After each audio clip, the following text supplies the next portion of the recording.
ఓం గం గం గణాధిపతియే నమ. ఓం విశ్వకర్మ వీరబ్రహ్మణే నమ. మిత్రులందరూ చూడండి, ఇది లింగదొండ ఆకు ఇలా ఉంటుంది చూడండి. ఇదంతా అదే లింగదొండ.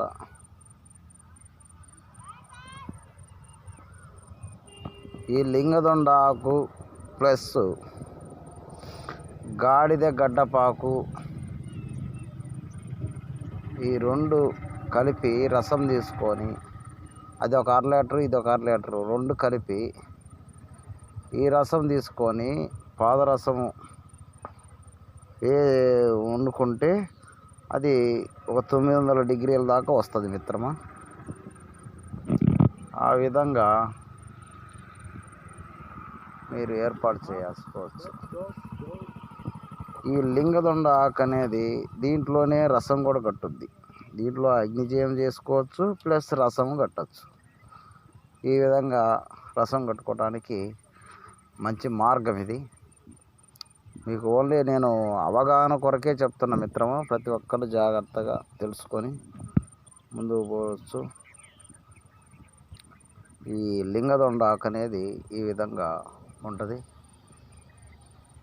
దీని కానీ సమూలం కానీ తీసుకుంటే, మీకు సమూలం అంటే ఎట్లా, కాయ పూత ఉంటుంది కదా, విత్తనాలు కాయలతోటి మొత్తం ఆకు కాండం మొత్తం సమూలం అన్నమాట.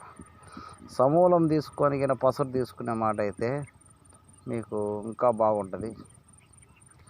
ఈ సమూలం అనేది బాగా పనిచేస్తుంది. రసం కూడా జల్లోకం అయింది, బాగా మంచి జల్లోకం కూడా అయింది.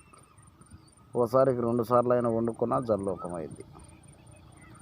ఆ విధంగా చేసుకోవచ్చు మిత్రమా.